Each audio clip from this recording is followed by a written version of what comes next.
What up, bitches? It's the MisanthropikOne, aka He Who Hungers, and I'm back up in this bitch for another rant/review. Today, I want to talk about this album right here, Saigon's latest album called The Greatest Story Never Told, Chapter 2, Bread and Circuses. Don't subscribe to me, y'all already know who Saigon is. I did a review on his last album, The Greatest Story Never Told, which was Chapter 1 apparently.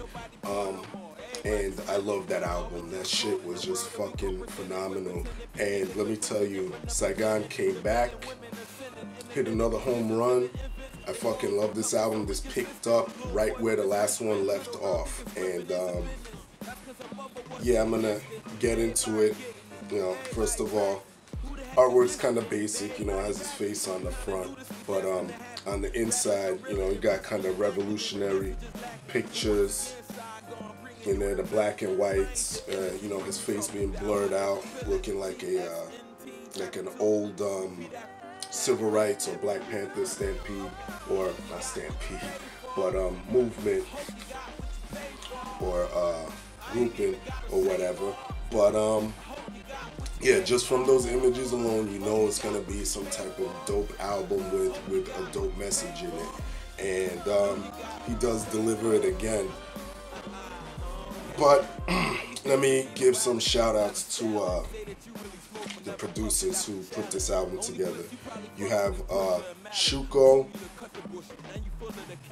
Just Blaze, of course, that's Saigon's man. That's his basically one of his mentors, you know, because Just Blaze signed Saigon or helped him get a deal early in his career. Clef Trev, DJ Corbett, okay, Rich Kid, Saigon himself, Rain Dior, which is his little daughter, which is the track on here with her is funny, by the way. Bounce Brothers, Kanae Finch, Sire, and yeah, that's about it.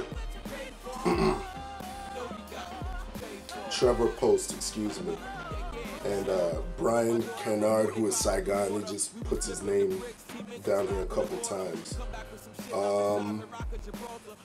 Yeah, this album I thought was gonna be more, you know, Just Blaze covering most of the production, but he didn't. He took a back seat to most of this shit, and a lot of this shit was produced by DJ Corbett. And yeah, for the most part, he handled a lot of the tracks. He's on here several times, and Clef Trev is on here a couple times, and Shuko's on here for a few tracks too. There's 18 tracks on this album, so you're getting a shitload of tracks, just like the first one. And production-wise, this album's a little bit less boom bap-ish than his last one. I mean, there's still tracks that give you the nod factor, as Skills would call it. But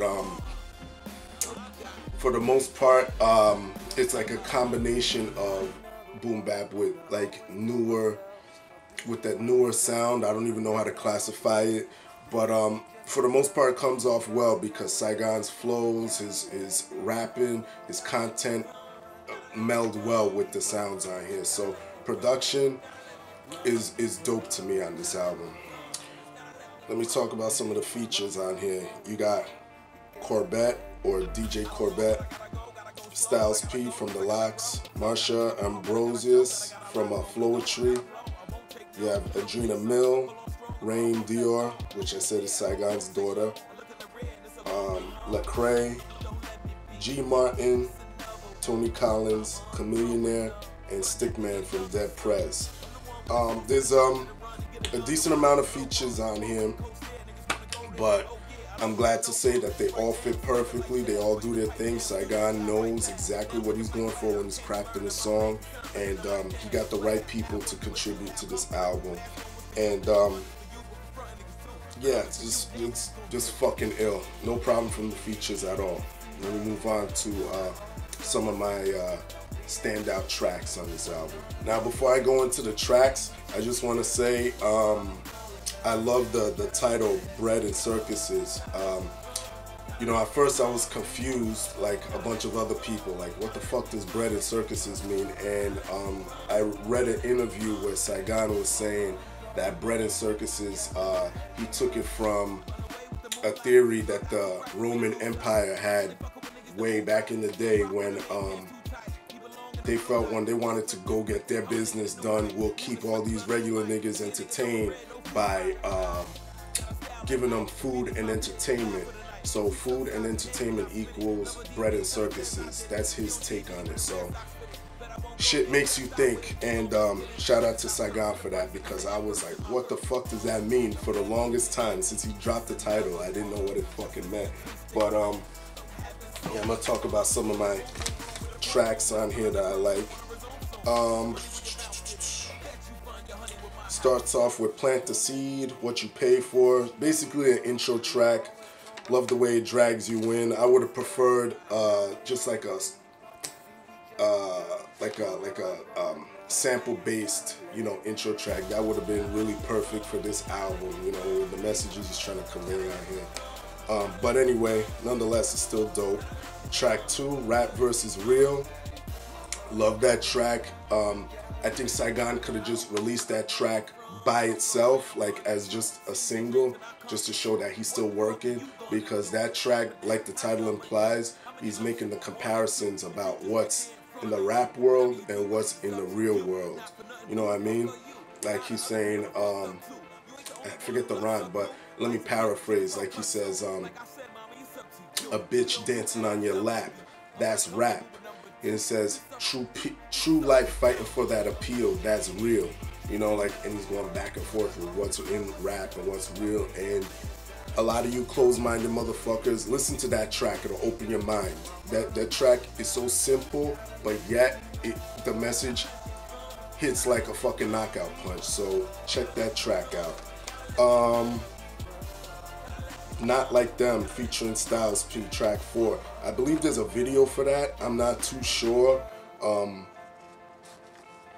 I'll post up the link down there, but for some reason I'm thinking there's a video to that track. I love that track. It's basically a comparison track.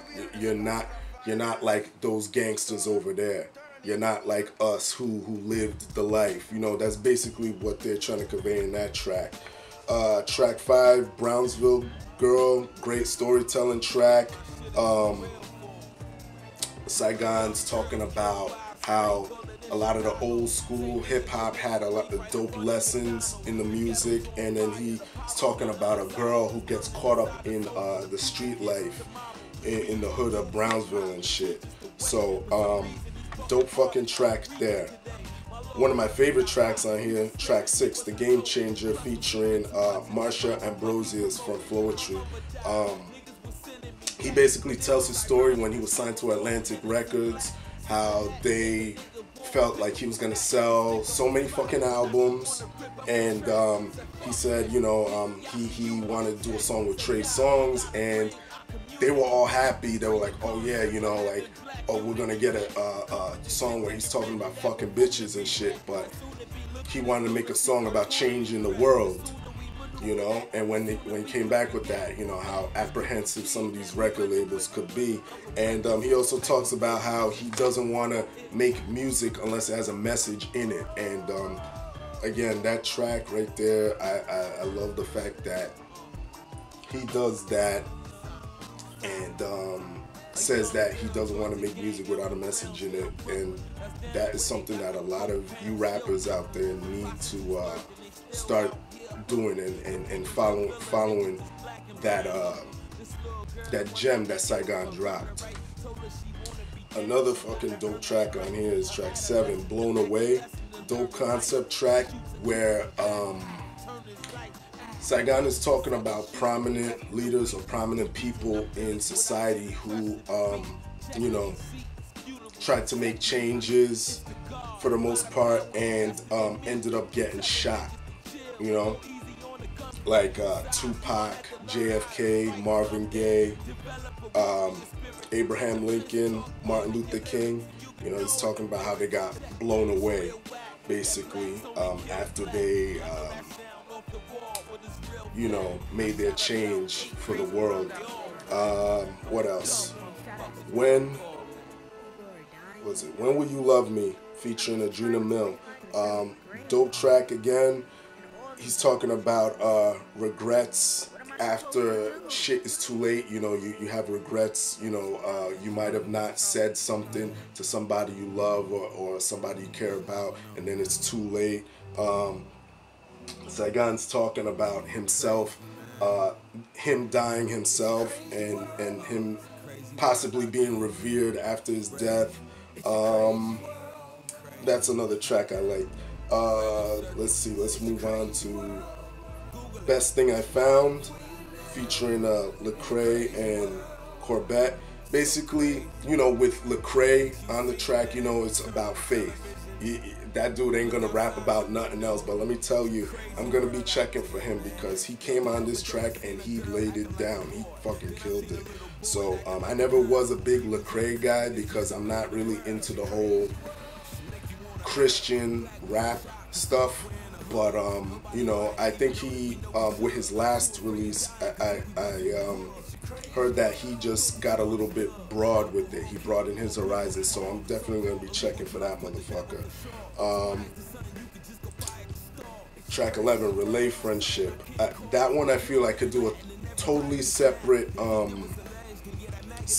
rant on that, or review on just that track alone. Y'all know how I feel about that sort of shit. So all in all, Saigon, thank you for releasing this album. This is yet another home run.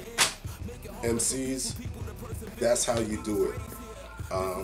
My rating of this shit is probably like a 8.75 to 9 out of 10. I mean, there's just so many lessons you can get from this album. Shout out Suburban Noise Records, by the way, for accepting Saigon onto the label. I think he's a great addition to that label. Bringing in a whole new fan base to that label. And yeah, that's all I gotta say. Shout out Saigon, Breads and Circuses, Greatest Story Never Told Chapter 2. That's it, y'all know the deal. Leave your love, leave your hate. First of all, subscribe. Support dope ass shit. And that's it, alright? Peace, bitches.